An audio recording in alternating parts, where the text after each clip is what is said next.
Welcome to study classes. Intermediate physics के अंतर्गत हम लोग आज 10वें चैप्टर की चर्चा करेंगे, यानी तरंग प्रकाशिकी, वेव नेचर ऑफ लाइट। प्रकाश का तरंग सिद्धांत क्या है, इसकी चर्चा करेंगे। इस टॉपिक के अंतर्गत आपको मुख्य रूप से 4 टॉपिक पढ़ने हैं। हाइगेंस की wave theory, interference of light, diffraction of light और पोलराइजेशन ऑफ लाइट, यानी प्रकाश तरंगों का व्यतिकरण, विवर्तन और ध्रुवण, और तरंग सिद्धांत पढ़ना है। तो तरंग सिद्धांत क्या है? आपने कणिका सिद्धांत पढ़ा कि प्रकाश का संचरण कण के रूप में होता है, और कणिका सिद्धांत के आधार पर न्यूटन ने परावर्तन, अपवर्तन आदि की व्याख्या भी की। न्यूटन का व्यक्तिगत प्रभाव इतना ज़्यादा था कि उस प्रभाव के कारण उनका कोई विरोध नहीं हुआ। वास्तव में न्यूटन ने जो प्रूफ दिए उसमें कोई उन्होंने मैथमेटिकल डेरिवेशन प्रस्तुत नहीं किया, और इस प्रकार से वहाँ पर कुछ कठिनाइयाँ उत्पन्न हुई। इसके बाद हाइगेंस का तरंग सिद्धांत आया। हाइगेंस बहुत चर्चित वैज्ञानिक नहीं है, मुझे लगता है कि शायद आप यहीं पर यानी 11th या 12th की फिजिक्स में ही हाइगेंस का नाम सुनते हैं। लेकिन हाइगेंस ने जो वेव थ्योरी दी वो प्रकाश या फिजिक्स में आप ये कह सकते हैं कि एक बहुत बड़ा परिवर्तन साबित हुआ, फिजिक्स के लिए बहुत बड़ा योगदान था। तो हाइगेंस हॉलैंड के वैज्ञानिक थे, और उन्होंने जो वेव थ्योरी दी उसके अनुसार प्रकाश का जो संचरण होता है वो तरंग के रूप में होता है। ये तरंगें प्रकाश स्रोत से निकलकर सभी दिशाओं में प्रकाश की चाल से संचरित होती हैं। चूँकि तरंग के संचरण के लिए माध्यम की आवश्यकता होती है, इसलिए हाइगेंस ने माना कि एक सर्वव्यापी माध्यम ईथर होना चाहिए जो सर्वव्यापी है, और यह काल्पनिक माध्यम इसलिए माना गया क्योंकि ये भारहीन है तथा सभी पदार्थों में प्रवेश कर सकता है, और प्रकाश तरंगों के संचरण के लिए इसमें आवश्यक सभी गुण उपस्थित हैं, इसलिए ईथर को मान लिया गया। और बाद में उन्होंने द्वितीयक तरंगिकाओं का सिद्धांत प्रस्तुत किया और बताया कि जब किसी माध्यम में किसी तरंग स्रोत से तरंगें निकलती हैं तो स्रोत के चारों ओर स्थित माध्यम के कण कंपन करने लगते हैं, और इस प्रकार से माध्यम में वह पृष्ठ जिसमें स्थित सभी कण कंपन की समान कला में होते हैं तरंगाग्र कहलाता है। यदि तरंग स्रोत बिंदुवत है तो तरंगाग्र गोलीय होता है। अगर स्रोत से बहुत अधिक दूरी पर तरंगाग्र है तो वो लगभग समतल होता है। तो इस प्रकार से दूसरी बात जो इस सिद्धांत की थी वो थी कि तरंगाग्र पर स्थित प्रत्येक माध्यम के कण एक नए तरंग स्रोत का कार्य करते हैं, जिससे नई तरंगें सभी दिशाओं में निकलती हैं। इन्हीं तरंगों को द्वितीयक तरंगिकाएं कहते हैं, माने प्रत्येक वस्तु नए तरंग स्रोत का कार्य करता है। और तरंग सिद्धांत के आधार पर उन्होंने परावर्तन और अपवर्तन का मैथमेटिकल डेरिवेशन प्रस्तुत किया, जो बहुत महत्वपूर्ण बात है, और इसलिए ये सिद्धांत सर्वमान्य हुआ। इस सिद्धांत के द्वारा व्यतिकरण और विवर्तन की भी व्याख्या, लेकिन इसमें प्रकाश को अनुदैर्ध्य माना गया था, जबकि प्रकाश के ध्रुवण की व्याख्या की गई तो ये पता चला कि प्रकाश अनुदैर्ध्य नहीं अनुप्रस्थ होता है। बाद में अनुप्रस्थ मानकर ध्रुवण की भी व्याख्या तरंग सिद्धांत से हो गई। माइकलसन मोर्ले ने अपने प्रयोग में काल्पनिक माध्यम ईथर की उपस्थिति को सही नहीं माना। वास्तव में ईथर नहीं हो सकता है। माइकलसन मोर्ले ने यह स्पष्ट भी कर दिया कि ऐसा कोई सर्वव्यापी माध्यम नहीं हो सकता है। इस सिद्धांत के आधार पर प्रकाश वैद्युत प्रभाव की व्याख्या नहीं की जा सकी। ये इसकी दुर्बलता है, या इसकी ये फेल्योर्स हैं, या इसकी विफलता का कारण।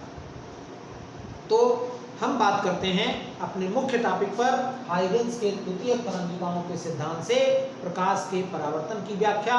Very very most important question. परावर्तन और अपवर्तन की व्याख्या में से एक सवाल जरूर आता है। दोनों का डेरिवेशन हम आज करेंगे, आप इसको ढंग से पढ़ लें। दोनों में से एक प्रूफ निश्चित आना है, ये बिल्कुल श्योर है, और हर पेपर में आना है, चाहे जो सेट आपका हो। तो परावर्तन की व्याख्या देखते हैं। जेड जेड डैश एक परावर्तक पृष्ठ है जिस पर एक समतल तरंगाग्र ए बी तिरछा आपतित हो रहा है, और माना ये t बराबर 0 पर बिंदु A पर टकराता है, और जब A पर टकराता है तो A से द्वितीयक तरंगिकाएं निकलेंगी। माना तरंगाग्र की चाल v है, तो v चाल से यहाँ से द्वितीयक तरंगिकाएं निकलती हैं। चूंकि वही माध्यम है तो चाल वही रहेगी, चाल नहीं बदलेगी, माध्यम के बदलने पर चाल बदलती है। अब जैसे जैसे तरंगाग्र आगे बढ़ेगा, जब B सिरा A डैश पर टकराएगा तो A डैश से द्वितीयक तरंगिकाएं निकलेंगी। माने जैसे जैसे आगे बढ़ेगा ए और ए डैश के बीच से द्वितीय तरंगिकाएं निकलती रहेंगी और सभी बी चाल से ही माध्यम में आगे जाएंगी। सबसे पहले ए से द्वितीय तरंगिकाएं निकलती हैं और अंत में ए डैश से, यानी जितने समय में ए से चलने वाली द्वितीय तरंगिकाएं बी डैश पर पहुंच जाती हैं उतने ही समय में बी से चलने वाली वाला तरंगाग्र है वो ए डैश पर पहुंचेगा। यानी हम ये कह सकते हैं कि बी ए डैश और ए बी डैश ये दोनों दूरियां बराबर होंगी और दूरी बराबर 4 गुणे समय यानी v × t हो जाएगा। अब हम ये कह सकते हैं कि अगर हम a को केंद्र मानकर बी ए डैश त्रिज्या का एक गोलीय चाप खींचें और ए डैश से इस चाप को स्पर्श रेखा ए डैश बी डैश खींची जाए तो इस तरीके से हम ये देखेंगे कि ए डैश बी डैश जो है वो द्वितीयक तरंगिका माने परावर्तित तरंगाग्र को प्रदर्शित करेगा, क्योंकि ये जो स्पर्श करता हुआ पृष्ठ है तो यही परावर्तित तरंगाग्र होगा। यानी हम यहाँ पर आपतन कोण I मान रहे हैं तो ये कोण चूंकि I है, ये पूरा परपेंडिकुलर है तो ये 90 - I हो जाएगा, इतना 90 - I हो जाएगा, ये I हो जाएगा। इसी प्रकार से परावर्तन कोण R मान रहे हैं तो ये कोण भी R हो जाएगा। अब हम त्रिभुज ए बी ए डैश तथा त्रिभुज A B dash A dash में ए बी ए डैश और A B dash A dash में ए डैश उभयनिष्ठ है, ए डैश उभयनिष्ठ और क्या है बी ए डैश बराबर ए बी डैश बराबर बी, ध्यान दिया है समीकरण 1 से। और तीसरी बात क्या है, तीसरी बात कोण ए बी ए डैश बराबर कोण ए डैश बी डैश ए बराबर प्रत्येक समकोण है। और जब ये तीन बातें बराबर हो गई तो जो दोनों त्रिभुज जो हैं वो सर्वांगसम हो जाएंगे और जब सर्वांगसम हो गए यानी त्रिभुज ए बी ए डैश तथा त्रिभुज A B dash A dash सर्वांगसम, और सर्वांगसम जब होंगे तो कोण बी ए डैश बराबर कोण बी डैश ए यानी I बराबर R। और यही परावर्तन का दूसरा नियम है, परावर्तन कोण और आपतन कोण दोनों बराबर होते हैं, यही परावर्तन का दूसरा नियम, सेकंड लॉ ऑफ रिफ्लेक्शन। और जो प्रथम नियम है वो स्वयं सिद्ध है। प्रथम नियम यहाँ दिख रहा है कि आपतित किरण, परावर्तित किरण और आपतन बिंदु पर अभिलंब तीनों एक तल में है। तो इस प्रकार से हाइगेंस के द्वितीयक तरंगिकाओं के सिद्धांत से परावर्तन की स्पष्ट व्याख्या की और इसमें उन्होंने कहीं कोई आधार नहीं माना, बिल्कुल ये मैथमेटिकल डेरिवेशन है जिसमें कोई शंका की गुंजाइश नहीं। तो इस प्रकार से ये आपका स्पष्ट होता है कि द्वितीयक तरंगिकाओं के सिद्धांत से परावर्तन की स्पष्ट व्याख्या कर दी गई, परावर्तन के दोनों नियमों को उन्होंने स्पष्ट कर दिया। तो अब हम बात करते हैं हाइगेंस के द्वितीयक तरंगिकाओं के सिद्धांत से प्रकाश के अपवर्तन की व्याख्या। हाइगेंस ने तरंग सिद्धांत के आधार पर परावर्तन और अपवर्तन दोनों की व्याख्या की। तो परावर्तन की व्याख्या हम बता चुके हैं, अपवर्तन की व्याख्या इसके लिए उन्होंने पहली बात जो अपवर्तन की क्रिया है वो स्पष्ट है कि अपवर्तन की क्रिया में प्रकाश एक माध्यम से दूसरे माध्यम में जाता है, यानी प्रकाश अपने मूल मार्ग से विचलित हो जाता है, लेकिन उसकी आवृत्ति नहीं बदलती। प्रकाश की आवृत्ति नहीं बदलती है, चाल और तरंगदैर्घ्य दोनों बदल जाते हैं। चाल और तरंगदैर्घ्य बदलती है लेकिन आवृत्ति नहीं बदलती है। तो अगर हम यहाँ बात करें जेड डैश एक अपवर्तक पृष्ठ है जो दो माध्यमों का सीमा पृष्ठ है, माध्यम 1 और माध्यम 2 का सीमा पृष्ठ भी है। इन माध्यमों में प्रकाश की चाल क्रमशः v1 और v2 है। इसमें v1 चाल से एक समतल तरंगाग्र AB तिरछा आपतित होता है और सबसे पहले यह जेड डैश के बिंदु A पर टकराता है। जैसे जैसे आगे बढ़ता है वैसे वैसे वो A और A डैश के बीच के बिंदुओं से भी टकराता है। जितने समय में A से चलने वाली द्वितीयक तरंगिकाएं जब A पर टकराएगा t बराबर 0 पर, तो अगर हम t समय मान लें तो t समय में A से चलने वाली द्वितीयक तरंगिकाएं B डैश पर पहुंचती हैं, उतने समय में B A डैश पर पहुंच जाता है। यानी B A डैश क्या होगा, बी ए डैश होगा V1t, क्योंकि हमने बताया पहले माध्यम में प्रकाश की चाल V1 है और उतने समय में ए बी डैश क्या हो जाएगा, ये चूंकि दूसरे माध्यम में है तो V2t। और इस प्रकार से अब अगर हम उभयनिष्ठ पृष्ठ खींचें, स्पर्श करता हुआ ए और ए डैश के बीच से जो द्वितीय तरंगिकाएं निकल रही हैं, जो क्रमशः पहले माध्यम में V1 चाल से और दूसरे माध्यम में V2 चाल से तय कर चलेंगी, तो अगर हम इनको ए बी डैश त्रिज्या का एक गोलीय चाप खींचा जाए और स्पर्श रेखा खींचा जाए तो ए डैश बी डैश जो होगा वो स्पर्श रेखीय पृष्ठ होगा, और हम ये कह सकते हैं कि ए डैश बी डैश ही अपवर्तित तरंगाग्र होगा, यानी जैसे ये आपतित तरंगाग्र है वैसे ये अपवर्तित तरंगाग्र होगा। और यहाँ पर हम अगर देखें ये कोण आई हो गया, जैसे परावर्तन की बात की गई, ये 90 माइनस आई होगा, ये आई होगा। रिफ्रैक्शन एंगल आर माना गया है, ये आर है, तो इस तरीके से यहाँ पर हम ये कह सकते हैं कि ये एंगल हमारा ये आर हो जाएगा। ये चूंकि आर है, अभिलंब और अपवर्तित किरण के बीच का जो कोण होता है उसको हम आर कहते हैं, तो ये हमारा आपतन कोण हो गया, ये अपवर्तन कोण हो गया। चूंकि ये आई है, ये आई हो जाएगा, ये आर है, ये 90 माइनस आर होगा, इसलिए ये आर हो जाएगा। अब अगर हम त्रिभुज ए बी ए डैश में ये 90 अंश होगा, ये भी 90 अंश है, तो साइन आई निकालें, तो साइन आई क्या होगा, साइन आई लंब बटे आधार बी ए डैश बटे ए डैश, और त्रिभुज A B dash A dash में साइन आर निकालें तो क्या होगा, आर के लिए लंब ए बी डैश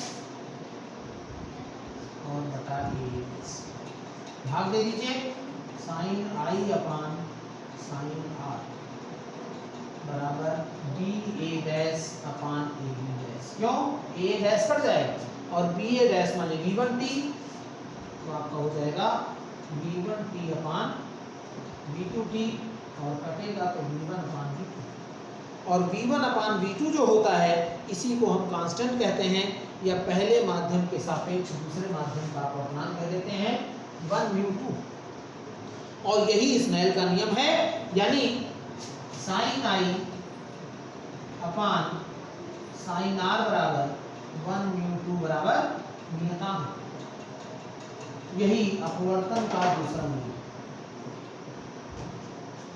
अपवर्तन का दूसरा नियम, ये अपवर्तन का दूसरा नियम है। और अपवर्तन का जो पहला नियम है, क्या है पहला नियम, आपतित किरण, अपवर्तित किरण तथा आपतन बिंदु पर अभिलंब, ये तीनों एक तल में होने चाहिए। वो स्वयं सिद्ध है, यहाँ दिख रहा है कि आपतित किरण, अपवर्तित किरण और आपतन बिंदु पर अभिलंब ये तीनों एक तल में हैं। तो इस प्रकार से दोनों नियमों की सफलतम व्याख्या हाइगेंस ने तरंग सिद्धांत के आधार पर की, और ये आपका अपवर्तन की व्याख्या हो जाती है। तो इस तरीके से परावर्तन और अपवर्तन दोनों की व्याख्या आप निश्चित तैयार कर लेंगे। इसमें से एक प्रश्न आपको 5 नंबर का परीक्षा में निश्चित मिलना है।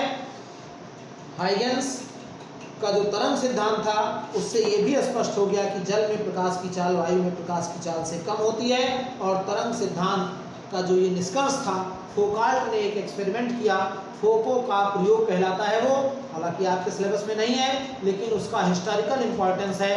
फोको ने प्रयोग किया और स्पष्ट किया कि जल में प्रकाश की चाल वायु में प्रकाश की चाल से कम होती है, यानी जो जल में प्रकाश की चाल का मान है वो वायु में प्रकाश की चाल से कम पाया गया, और हाइगेंस के तरंग सिद्धांत की उन्होंने पुष्टि कर दी। और इसी के साथ कणिका सिद्धांत और तरंग सिद्धांत के बीच जो विवाद चल रहा था उस विवाद को उन्होंने समाप्त कर दिया, स्पष्ट कर दिया कि तरंग सिद्धांत ही सर्वमान्य है, कणिका सिद्धांत गलत है, कणिका सिद्धांत गलत सिद्ध हो गया। हालांकि न्यूटन का सिद्धांत था, न्यूटन एक महान साइंटिस्ट हुआ, आप फादर ऑफ फिजिक्स भी न्यूटन को कह सकते हैं, लेकिन न्यूटन का कोई सिद्धांत गलत हो ये बात डाइजेस्ट नहीं हो रही है। इसलिए आगे हम चर्चा करेंगे कि न्यूटन का कणिका सिद्धांत भी सही पाया गया, जबकि हाइगेंस का तरंग सिद्धांत भी सही पाया गया। लेकिन फिलहाल आज तक जो चर्चा है वो यही है, हमारे सिलेबस में जहाँ तक हम पहुँचे हैं वहाँ यही चर्चा है कि हाइगेंस का तरंग सिद्धांत सही है लेकिन न्यूटन का कणिका सिद्धांत गलत है। क्यों न्यूटन का कणिका सिद्धांत सही है, इसकी चर्चा जब हम वहाँ पहुँचेंगे तब हम करेंगे। तो फिलहाल हाइगेंस का तरंग सिद्धांत सही है, लेकिन न्यूटन का कणिका सिद्धांत गलत। इस प्रकार से एक और यहाँ प्रश्न बनता है अपवर्तन और परावर्तन की व्याख्या के बाद कि प्रकाश जब एक माध्यम से दूसरे माध्यम में जाता है तो तरंगदैर्घ्य पर क्या प्रभाव पड़ता है। तो तरंगदैर्घ्य पर जो प्रभाव होता है, यानी एक माध्यम से दूसरे माध्यम में प्रकाश की तरंगदैर्घ्य बदल जाती है। आवृत्ति, वेग और तरंगदैर्घ्य में से तरंगदैर्घ्य और वेग बदल जाता है, जबकि आवृत्ति नहीं बदलती है। अगर आप v बराबर n लैम्डा की बात करें, यानी न्यू लैम्डा की बात करें, न्यू क्या है, प्रकाश की आवृत्ति है, लैम्डा तरंगदैर्घ्य है। तो अगर हम माध्यम में प्रकाश की चाल बात कर रहे हैं तो माध्यम में तरंगदैर्घ्य लैम्डा है और माध्यम में प्रकाश की चाल v है।